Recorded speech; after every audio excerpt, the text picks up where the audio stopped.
Hello there. So let's have another series parallel combination. So you will see here there are 5 resistors, and the first and foremost that you have to check is the parallel combination. So you will see in this circuit that your R23 is in parallel. Okay? Your R23 is in parallel, and this R23 is in series with R4. Okay? After in series with R4, it is in parallel again with R5.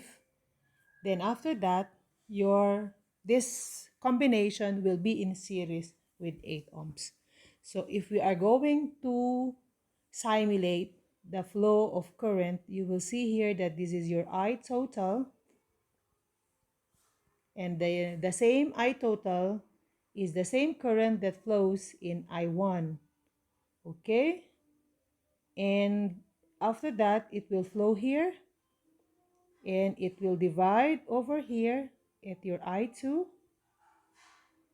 Okay? Okay, it will divide at I2, and again it will come back here at I1, becomes your I23 is simply your I4, and after that it will come again here as your I total. Okay, so it's a little bit complicated, but let's try to solve the problem. So in here we'll solve for everything. We find the total current, I sub 1, I sub 2, I sub 3, I sub 4, I sub 5, V1, V2, V3, V4, V5. Okay? And the first step is to find the total resistance. So first, we will see that 1 over R23 is simply equal to 1 divided by R2 plus 1 divided by R3. And 1 over R23 is simply equal to 1 divided by 3 plus 1 divided by 6 ohms. So your R23 is simply equal to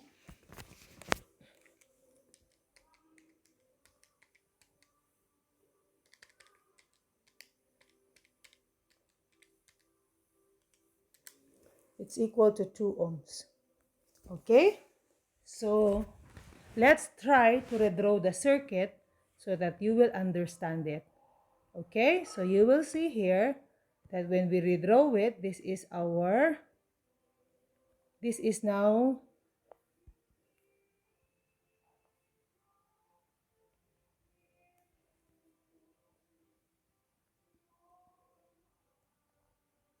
okay, so this is now our R sub 1, and this is your R23, and this is our R4, okay, and this is our R5.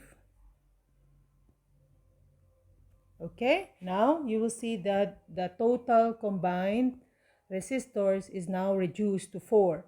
Okay, so again, R23 is 2 ohms, your R4 is 4 ohms, and your R5 is 12 ohms, and R1 is 8 ohms. So the next step is you see that there is a series combination. So this is in series, and of course, R2, 3, 4 is simply equal to R2, 3 plus R4. So this is the series combination, and your R2, 3, 4 is simply equal to 6 ohms. Okay? So when you have combined, we will see again that this circuit becomes like this.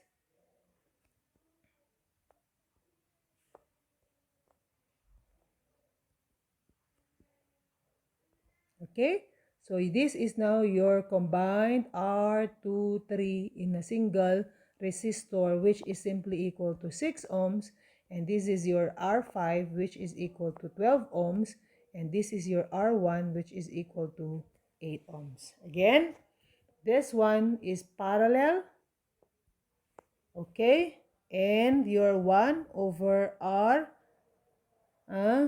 parallel, okay, is simply equal to 1 divided by R234 plus 1 divided by R5. So your R parallel is simply equal to 1 divided by 6 plus 1 divided by 12, and the R parallel is simply equal to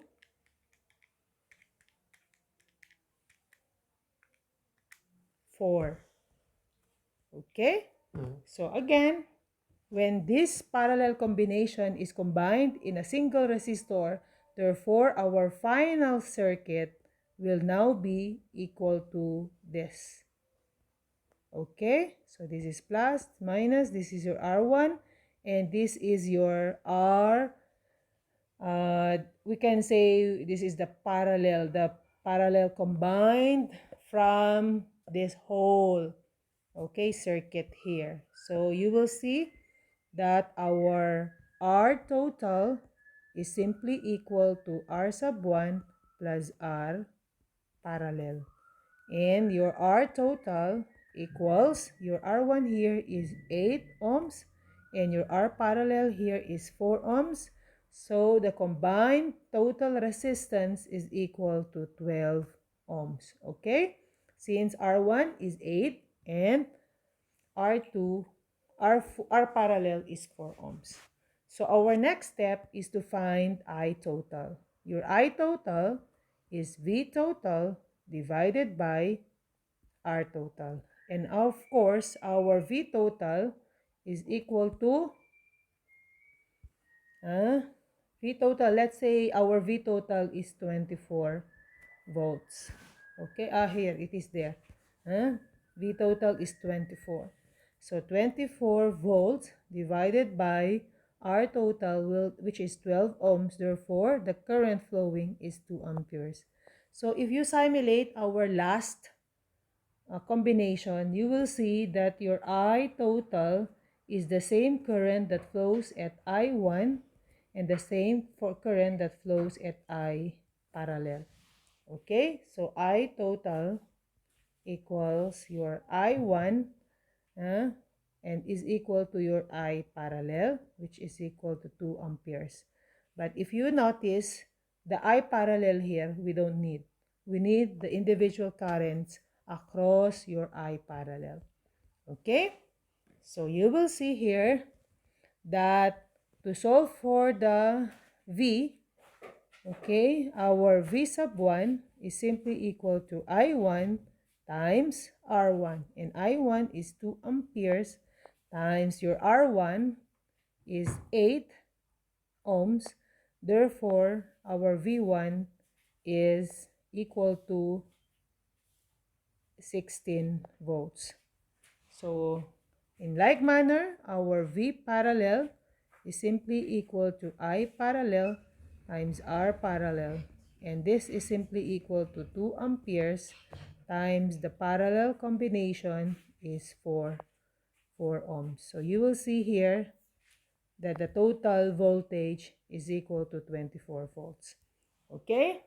Now, our next step is to see that from here, this is our V parallel. Okay?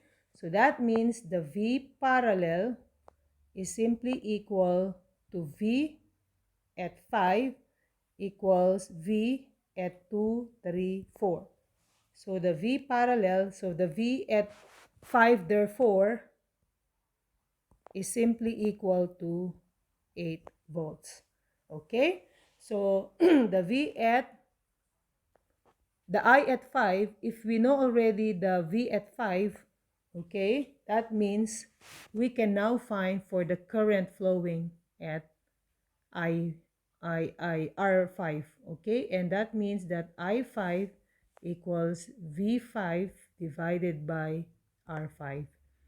Okay, so I at 5 is simply equal to 8 divided by 12. Okay, so the current flowing is 8 divided by 12, which is 0.67 amperes. Okay, so In like manner, you will see here that the voltage your V234 is simply equal to I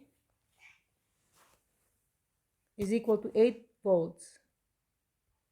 And therefore, to find the current, I234 is simply equal to V234 divided by R234. So I234, V234 equals 8 volts divided by R234, which is 6 ohms. Okay, therefore the current I234 equals 1.333.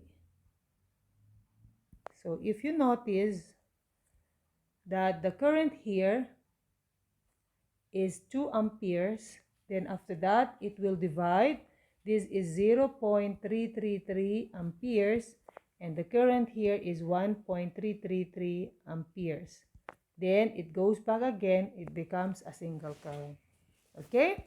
So, but when we go back to our original equation, you will see that V234 is a series combination. Okay? We know here the current and your I234 equals, we know that the V234 is a series combination. Series combination. So that means we need to find our V23 plus V4 equals V234. But the current flowing at I234 is simply the current at I23 plus is equal to the current at I4. Okay, which is simply equal to, how do we solve for that current? We already solved for the current, which is 1.333. Okay, 1.333 amperes. Therefore, our V23 will find for the voltage. Okay, so as I have told you, V23 is simply equal to 8 volts. Okay, so we need to prove that when we combine V23 plus V4 is simply equal to 8 volts. So for that, we need to know our V23. V23 is simply equal to I23 times R23. Okay, and I23 is 1.333 times R23.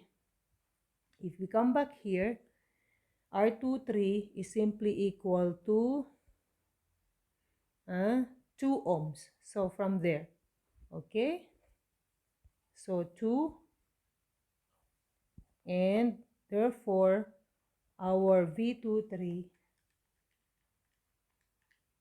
equals 2.667 volts. Okay, in like manner, our V4 equals I4 times R4. Okay, and 1.333 times our R4 equals 4.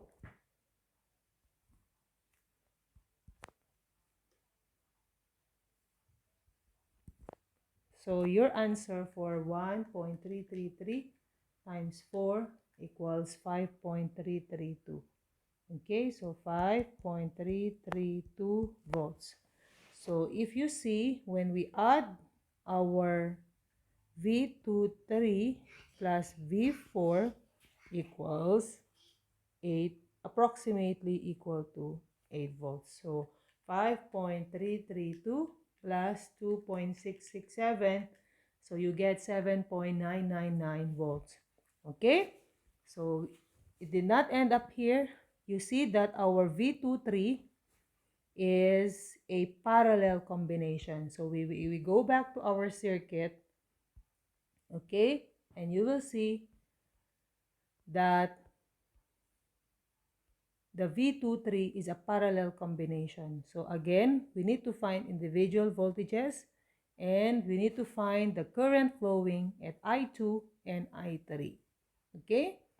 So from here, V23 is a parallel combination. Therefore, our V23 is simply equal to V2 is simply equal to V3, which is simply equal to 2.667 volts. So from here, we can now find our current individually across R2 and the current across I3. And I2 is V2 divided by R2. And V2 is 2.667 volts divided by our R2. We go back to the original equation, which is equal to 3. And our I3 is equal to V3 divided by R3.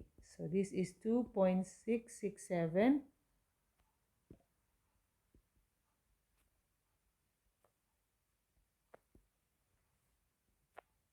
Okay?